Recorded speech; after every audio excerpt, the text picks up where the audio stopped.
ന്യൂസിലൻഡിനെതിരെ ഏകദിന പരമ്പരയ്ക്കുള്ള ഇന്ത്യൻ ടീമിനെ ഇന്ന് പ്രഖ്യാപിക്കും. പരിക്കേറ്റിരുന്ന നായകൻ ശുഭ്മാൻ ഗിൽ ടീമിൽ തിരിച്ചെത്തുമെന്നാണ് സൂചന. സൂപ്പർ താരങ്ങളായ ജസ്പ്രീത് ബുംറയ്ക്കും ഹാർദിക് പാണ്ഡ്യയ്ക്കും വിശ്രമം നൽകാനും സാധ്യതയുണ്ട്. ആകാംക്ഷകൾ ഏറെയാണ് 2020 ലോകകപ്പിന് മുമ്പ് നടക്കുന്ന ന്യൂസിലൻഡിനെതിരായ ഏകദിന പരമ്പര.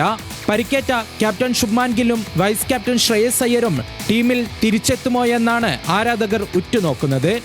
പരിക്ക് മാറി ഗിൽ ആഭ്യന്തര ക്രിക്കറ്റിലേക്ക് തിരിച്ചെത്തിയതോടെ താരം ടീമിൽ തിരിച്ചെത്തുമെന്ന് ഏറെക്കുറെ ഉറപ്പാണ്. അതേസമയം ഫിറ്റ്നസ് വീണ്ടെടുക്കാത്ത ശ്രേയസ് പുറത്തിരിക്കാനാണ് സാധ്യത. മിന്നും ഫോമിലുള്ള ഇഷാൻ കിഷന് ഋഷഭ് പന്തിന് പകരം അവസരം നൽകണമെന്ന ആവശ്യവും ശക്തമാണ്. 2020 ലോകകപ്പിനൊരുങ്ങാൻ ഓൾറൗണ്ടർ ഹാർദിക് പാണ്ഡ്യയ്ക്കും പേസർ ജസ്പ്രീത് ബുംറയ്ക്കും വിശ്രമം നൽകും.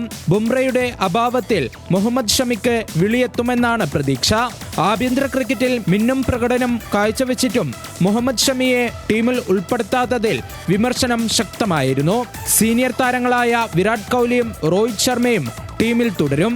ആഭ്യന്തര ക്രിക്കറ്റിൽ മിന്നും ഫോം നടത്തുന്ന സർഫറാസ് ഖാൻ, ദേവ്ദത്ത് പടിക്കൽ എന്നിവരെയും കിവീസിനെതിരായ ഏകദിന പരമ്പരയിൽ പരിഗണിച്ചേക്കും.